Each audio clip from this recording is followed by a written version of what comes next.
समझाएंगे अभ्यर्थियों के लिए क्या? अभ्यर्थियों के लिए देखिए आज बहुत ही ऐतिहासिक फैसला माननीय उच्च न्यायालय ने जो है उन्होंने लाया है। रमेश हंसदा की जो याचिका थी हमने झारखंड स्टाफ सिलेक्शन कमीशन के जो एग्जामिनेशन रूल्स है उनके 2 कंडीशन ऐसे आए थे जो पहले नहीं थे, उनको हमने यहाँ पे चुनौती दी थी।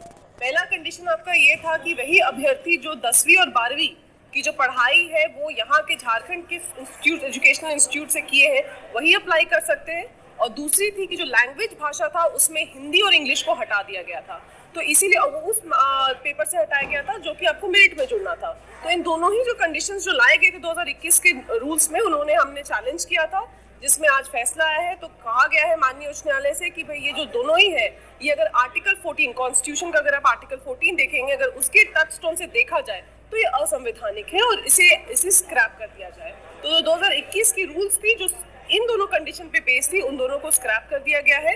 और स्क्रैप होने के बाद जो आपको झारखंड स्टाफ सिलेक्शन कमीशन ने जितनी भी नियुक्ति की जो प्रोसेस उन्होंने स्टार्ट किया था उन सबको भी बोल दिया गया है कि अभी उन सबको आप स्क्रैप करिए और नए सिरे से सारे अपॉइंटमेंट करिए। बड़े तबके को झटका लगा जी, ये बात तो है, लेकिन देखा जाए तो कोर्ट ने कहा था, मुझे याद है कोर्ट ने कहा था कि सरकार ये जान ले कि अंतिम फैसला से तमाम नियुक्तियां प्रभावित हुई। जी, इसी वजह से, क्योंकि यहाँ पे जब पहली बार सुनवाई हुई थी, पहले दिन जब सुनवाई हुई थी तो चूंकि हमें भी अंदाजा था कि सुनवाई लंबी चलनी है, तो उसी वजह से कोर्ट ने पहले ही दिन कह दिया था कि जो भी नियुक्तियां हो रही हैं, जितने भी एडवर्टीजमेंट आ रहे हैं, जितने भी रिक्रूटमेंट प्रोसेसेस हो रहे हैं, that will be subject to final outcome of this writ petition. इसका मतलब ये था कि जो भी इसमें फैसला होगा वो प्रभावित होगा और जो भी आप अपॉइंटमेंट करिए, लेकिन इसके जो रिजल्ट आएगा उससे प्रभावित रहेगा। और आज ये रिजल्ट आ गया है, इसीलिए जितनी भी नियुक्तियां हुई हैं उन सबको उन्होंने कहा गया है कि आप इनको स्क्रैप करें और नए सिरे से करें। तो मैम एक नए सिरे से नियोजन नीति भी सरकार को लानी होगी।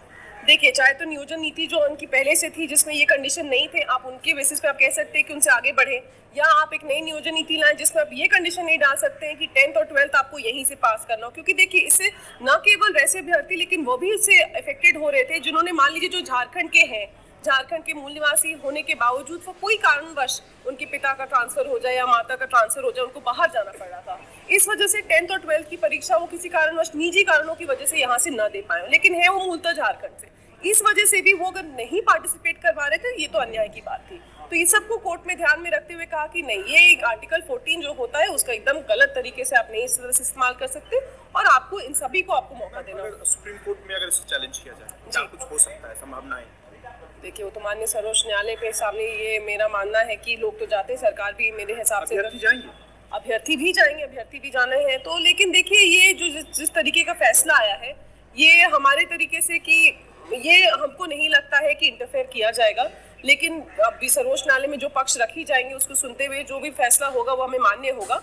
लेकिन फिलहाल के लिए ये माना जाए कि आज के दिन पे जो है ये सारे रूल्स को क्वॉश कर दिया गया है और नए सिरे से अपॉइंटमेंट करने की बात कह दी गई है। तो चलिए हम फिर से अगर ये जो है फैसला अगर पूरा मतलब जो आ चुका है यहाँ से, तो क्या सरकार अभी क्या नियुक्ति को आगे बढ़ा सकती है, या फिर जब तक सर्वोच्च न्यायालय से ये फैसला नहीं आ जाता है कि फाइनल फैसला जो है अगर सरकार जाती है तब क्या अभी होगा? हाईकोर्ट का जो फैसला है इससे क्या छात्रों पर क्या प्रभाव पड़ेगा इसका? नहीं, अभी इन्हें जहां तक ये ले गए थे उनको वहीं पे रोकना पड़ेगा। ये आगे उस अपॉइंटमेंट प्रोसेस में नहीं बढ़ सकते हैं, चाहे तो ये जब तक माननीय सर्वोच्च न्यायालय से इसमें स्टे न ले आए तब तक इनको ये इस जो भी प्रक्रिया जो चल रही है उसको रोकना पड़ेगा। तो आगे अभी जैसे छात्र बहुत सारे परीक्षाओं का वेट कर रहे थे, आने वाली परीक्षा जैसे कि लगातार अभी जो पीजीटी की परीक्षा होने वाली थी और बहुत सारी परीक्षा अभी हुई भी है, तो वो सारे परीक्षाएं क्या रद्द हो जाएंगी? हाँ जी, उसको सबको जिन पे झारखंड स्टाफ सिलेक्शन कमीशन का ये जो रूल निकला है, जिन पे कंडीशन डाला है कि 10th और 12th के छात्र इसमें नहीं पार्टिसिपेट कर सकते, उन सारे कंडीशंस जहां ये कंडीशंस अप्लाई किए गए हैं जिसमें उसको झारखंड स्टाफ सिलेक्शन कमीशन को आगे नहीं बढ़ा सकते अपॉइंटमेंट प्रोसेस। इसमें जो विशेष था कि भाषा लैंग्वेज के ऊपर, तो जजमेंट लैंग्वेज के ऊपर क्या है? लैंग्वेज के ऊपर देखिए, अभी तो जजमेंट सिर्फ प्रोनाउंस हुआ, डिटेल जजमेंट अपलोड होना बचा हुआ है, लेकिन अभी तो सिर्फ ओपन कोर्ट में आपको बताया गया एक क्रक्स दिया जाता है जजमेंट का। उसमें ये भी कहा गया है कि हिंदी और इंग्लिश को जो आपको भाषा का पेपर था उसको रीजनल लैंग्वेज से हटा देना और बाकी को रखना, इसके पीछे कुछ एक रीजनेबल जस्टिफिकेशन नहीं महसूस हुआ उन लोग को, और इसी बेस कहा गया कि ये भी रूल जो है वो असंवैधानिक है। मैम, आपकी भूमिका पूरे केस में किस प्रकार से रही, इसके ऊपर थोड़ा सा देखिए, हम लोग को लीड किए थे हमारे जो सीनियर है वरीय अधिवक्ता श्री अजीत कुमार जी। हमने समेकित रूप से माननीय कोर्ट के सामने अपना पक्ष रखा है, लेकिन लीड किया है अजीत सर ने। तो अजीत सर के साथ रहते हुए यहाँ पे जो स्टेट के थे, स्टेट से मुकुल रोहतगी, सीनियर एडवोकेट मुकुल रोहतगी जी अपीयर किए थे, आपको Sunil Kumar senior advocate appear किए थे और यहाँ पे एडवोकेट जनरल भी अपीयर किए थे। लेकिन अभ्यर्थियों की तरफ से जो रमेश हंसा के लोग हैं उनकी तरफ से माननीय ये श्री अजीत कुमार जो वरीय अधिवक्ता है और हमने उनका पक्ष रखा था। इसके बाद ऑर्डर कॉपी जब आ जाएगा तो पूरा डिटेल में इसके बारे में जानकारी। जी पूरा डिटेल में आपको जानकारी, एक बार ऑर्डर अपलोड हो जाएगा तो पूरी डिटेल में जानकारी। छात्रों क्या कहना चाहेंगे जो लोग इसको बहुत दिनों से लड़ रहे थे और यहाँ पर ऐसे परिस्थिति है झारखंड में लगातार जो बच्चे हैं इन्हीं नियमों के कारण उलझन में और परीक्षाएं बाधित चल रही है? ये तो उन्हीं की जीत है, उन्होंने बहुत दिन से छात्र लड़ रहे थे क्योंकि उन्होंने बहुत ही मतलब एक बताया जाए ऐसे कारणवश उन्हें पार्टिसिपेट नहीं किया जा रहा था जिस वजह से कि उनकी कोई गलती न थी। तो मेरे ख्याल से इन सभी छात्राओं की भी जीत है जिन्होंने काफी लंबी ये चुनौती लंबी जंग लड़ी है और आज सभी की उन लोगों की जीत है। अगर जो है सरकार इसको लेकर के फिर सुप्रीम कोर्ट जाती है तो छात्रों के लिए फिर क्या ऑप्शन होगा, वो किस प्रकार से इसको आगे बढ़ाएंगे?